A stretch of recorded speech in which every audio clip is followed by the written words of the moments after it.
네, 오늘 화요일입니다. 오늘도 주님의 은혜가 가득하며 주 안에서 승리하는 믿음의 하루 되시기를 축원합니다. 잠시 기도하겠습니다. 하나님, 오늘도 주님의 은혜 가운데 살아가며 승리하는 믿음의 하루 되게 도와주옵소서.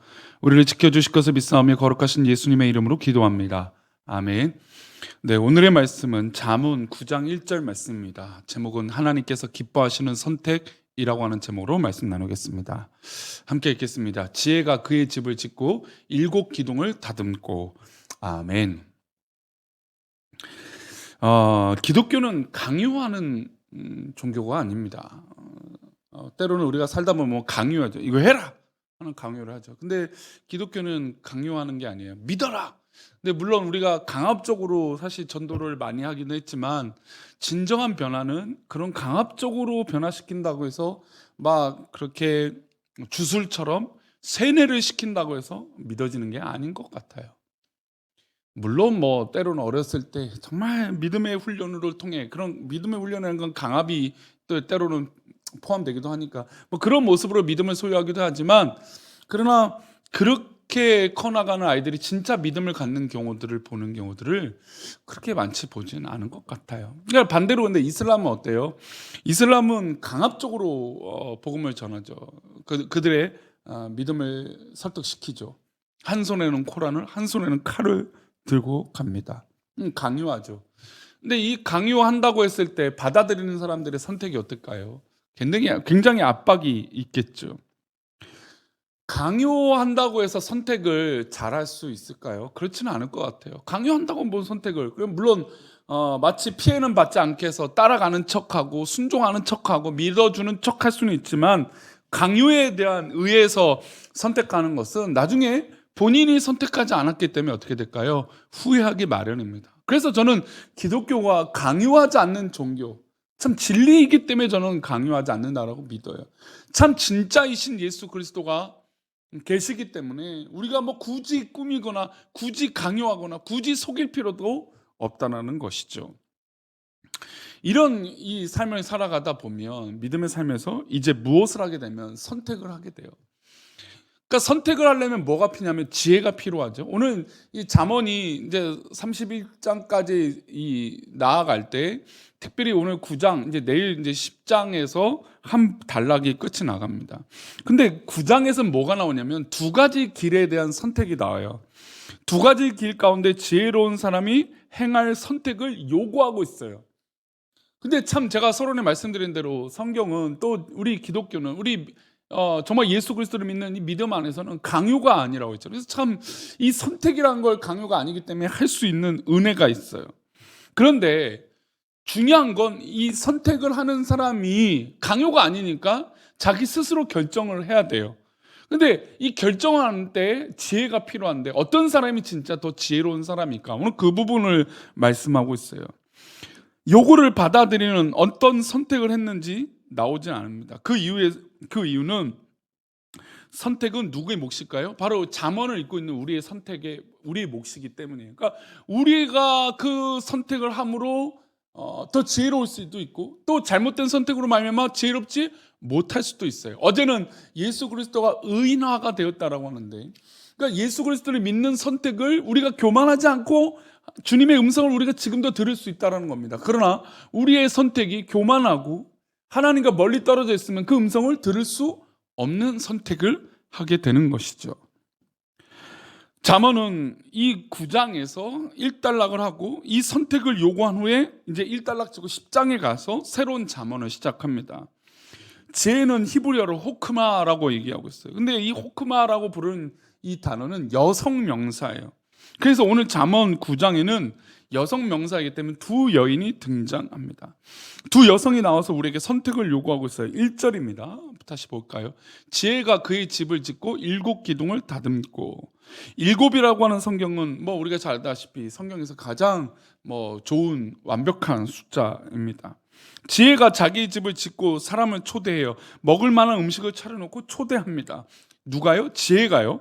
2절이에요. 2절에 어떤 일들을 볼까? 짐승을 잡으며 포도주를 혼합하여 상을 갖추고. 그러니까 지혜가 이 일들을 벌이고 있습니다. 짐승과 포도주, 잔치집처럼 풍성한 잔치상을 펼쳐 놓았습니다. 그리고 누구를 초대해요? 우리를 초대하죠. 그 초대에 선택하고 반응하는 건 누구의 몫이라고요? 바로 우리의 몫이에요. 지혜로운 여인이 길 가는 자녀를 부르고 있습니다. 4절부터 6절이에요. 어리석은 자는 이리로 돌이키라. 또 지혜 없는 자에게 이르기를 너는 와서 내 식물을 먹으며 내 혼합한 포도주를 마시고 어리석음을 버리고 생명을 얻으라. 명철의 길을 행하라 하느니라. 지혜로운 여인은 길 가는 자를 초대하고 있어요. 지혜로운 여인이 차려놓은 상에 어떤 음식이 있습니까? 바로 짐승과 포도주 외에 특별한 음식이 있습니다. 지혜자는 이 특별한 음식을 차려놓고 이렇게 표현하고 있습니다. 8절이에요. 거만한 자를 책망하지 말라. 그가 너를 미워할까 두려우니라. 지혜 있는 자를 책망하라. 그가 너를 사랑하리라. 지혜로운 자가 차려놓은 음식을 책망해요. 그러니까 음식 중에 포도주와 이 잔치상엔 책망이라고 하는 음식이 있어요.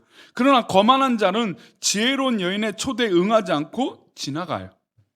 거만한 자는 책망을 받지 않겠다고 선언하는 것처럼 똑같은 거예요. 그러니까 잔치상에 책망이 있으니까 그 책망에 그 잔치의 차례에 참여하지 않겠다는 겁니다.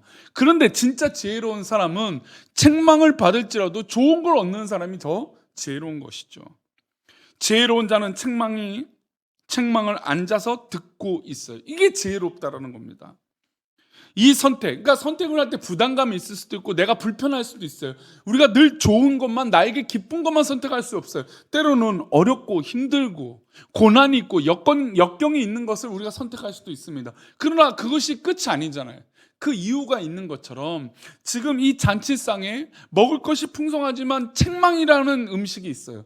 그러나 지혜로운 사람은 그 책망이라는 것을 앞에 두고 거부하지 않는다는 겁니다. 이게 뭐라고요? 지혜라는 거죠. 그래서 오늘 이 잠언 9장을 읽으면서 참 저는 놀라워요. 야, 어떻게 이 음식을 호크마라고 하는 지혜를 그것을 또한 의인화해서 여성이라고 하는 입장에서 이 지혜로운 사람이 잔치상을 벌였는데 그 잔치상에는 맛있는 음식도 있지만 중요한 건 책망이라는 것이 있다는 겁니다. 그래서 우리 자녀들을 키울 때 책망이라는 것을 빼놓고 자녀를 키운다는 건 저는 오히려 부모님들이 더 그 책임을 다하지 않는다라고 봐요. 책망을 받을 줄 모르고 책망이 이루어지지도 않고, 물론 저도 책망하는 건 좋아하지 않습니다. 책망한다고 사람 바뀌지 않으니까. 그런데 우리가 자녀를 키우는 건 또 다른 부분이잖아요. 우리 아이가 정말 지혜로운 자녀가 되길 원한다면 우리는 이런 부분들을 좀 고민할 필요가 있어요. 미성년의 자녀들은 부모의 책망을 즐겨 들어야 참된 좋은 인격이 자리 잡게 되고 성장하게 될 줄 믿습니다. 성인이 되어서는 아무도 우리를 책망한 사람이 없게 돼요. 일정 나이가 지나면 사실 부모님도 자녀들을 혼내는 게 돼요. 그래서 사춘기 지나면 참 자녀들에게 혼을 내기도 책망하기가 쉽지 않아요. 부모는 또한 계속해서 늙게 되고 나이가 들어가게 됩니다. 그리고 곧 세상을 떠나겠죠. 그때 누가 나를 책망하겠습니까? 성령께서 우리 마음속 깊은 곳에서 감동을 주셔서 죄에 대해서, 의에 대해서, 심판에 대해서 책망하실 것이에요. 그러니까 주님께서 성령을 보내셔서 우리 가운데, 마음 가운데, 심령 가운데, 양심 가운데 책망하세요. 그거를 기울여 듣는 자가 지혜로운 사람이라는 것이죠. 저는 곧 그 사람이 은혜 받는 성도라고 믿어요. 늘 좋은 것만, 늘 복만 받을 수는 없잖아요. 두 번째, 지혜자의 식탁에 올라온 음식이에요. 10절을 한번 볼까요? 여호와를 경외하는 것이 지혜의 근본이요 거룩하신 자를 아는 것이 명철이니라. 여호와를 경외하는 것은 예배를 드린다는 겁니다. 지혜자의 식탁에 놓인 것은 또 하나의 음식은 바로 예배예요. 지혜자가 먹어야 될 거, 이 음식에서, 이 잔치상에서 누려야 될 게 바로 예배예요. 그러니 우리 성도님들, 우리 예배를 누리는 것이 참된 복되고 우리 성도들에게 배부르게 할 수 있는 놀라운 은혜인 줄 믿습니다. 예배를 진심으로 드리지 않는 자는 어떻게 보면 미련한 자가 되는 것이에요. 그렇다면 우리 성도님들 예배를 어떻게 드리고 있습니까? 예배를 드리면서 오로지 하나님을 영화롭게 하고 하나님께 영광을 돌리고 하나님을 찬양할 때 어리석음의 탈을 벗고 지혜로운 사람이 될 수 있을 것입니다. 성경은 예배를 드리지 않거나 자기 방식대로 예배를 드려서 죽음의 길로 달려간 불쌍한 사람들을 많이 언급하고 있습니다. 그러니 우리 성도님들 제발 예배를 즐거이 기뻐 들으십시오. 그것이 때로는 책망의 말씀일지라도, 그것도 때로는 축복의 말씀일지라도, 어느 것을 편식하는 것이 아니라 하나님 말씀이라면 기뻐 받는 우리들이 되기를 원합니다. 이렇게 지혜로운 여인이 지혜자의 식탁으로 초대하는 장면이 나오는 반면에 미련한 여인이 길 가는 행인을 붙잡아 세우는 장면도 나와요. 그러니까 미련한 여인이 등장하는데 보겠습니다. 미련한 여인이 떠들며 어리석어서 아무것도 알지 못하고 자기 집 문에 앉으며 성읍 높은 곳에 있는 자리에 앉아서 자기 길을 바로 가는 행인들을 불러 이르되, 미련한 여인이 높은 곳에서 앉아서 길 가는 행인들을 불러요. 미련한 여인이 차려놓은 상에도 음식이 놓여 있습니다. 어떤 음식일까요? 17절이요. 도둑질한 물이 달고 몰래 먹는 떡이 맛있다 하는도다. 마치 속담 같죠, 그죠? 도둑질한 물이 달아요. 몰래 먹는 떡이 맛있어요. 그러니까 지금 내가 먹고 있는 이 상이 어리석은 여인이 불러서 갔더니 물이 달아요. 떡이 맛있어요. 근데 그 가치 어때요? 도둑질한 것이고 몰래 한 짓이에요. 지혜로운 여인이 차려놓은 그 상에는 맛있는 음식도 있지만 더불어 책망이라고 하는 음식이 있어요. 그러나 정말 지혜로운 것은 내 입에 달고 내 입에 맛있는 것만이 전부가 아니라는 겁니다.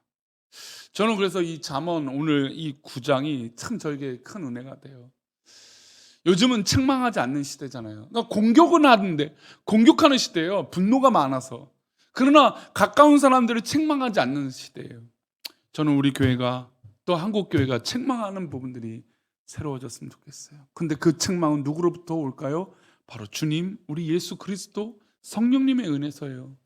그게 진짜 책망이거든요. 그게 진짜 우리를 살리는 것이거든요. 우리가 사망의 길을 가고 있을 때 이 책망으로 말미암아 바른 길을 갈 수 있는 것처럼 우리가 오늘도 그 음성을 듣고 그분 앞에 나아가는 기쁨의 은혜가 우리 가운데 있기를 축복합니다. 성도님들, 우리는 오늘 이 선택을 할 거예요. 책망이 있는 식탁과 잔치상과 내 입에 단 책상이 있어요. 잔치상이 있어요. 우리 성도님들 무엇을 선택하시겠습니까? 하나님 기뻐하시는 선택은 바로 그 상에 책망이 있을지라도 그것이 하나님의 말씀이라면, 그것이 정말 성령께서 역사하신 잔치상이라면 기뻐 춤추는 우리 모두가 되시기를 축원합니다. 기도하겠습니다. 하나님, 우리 모두가 주님의 은혜 가운데 살아가며 승리하는 믿음의 삶의 하루가 되게 도와주옵소서. 우리 지키시고 인도하실 것을 믿사옵고 거룩하신 예수님의 이름으로 기도합니다. 아멘.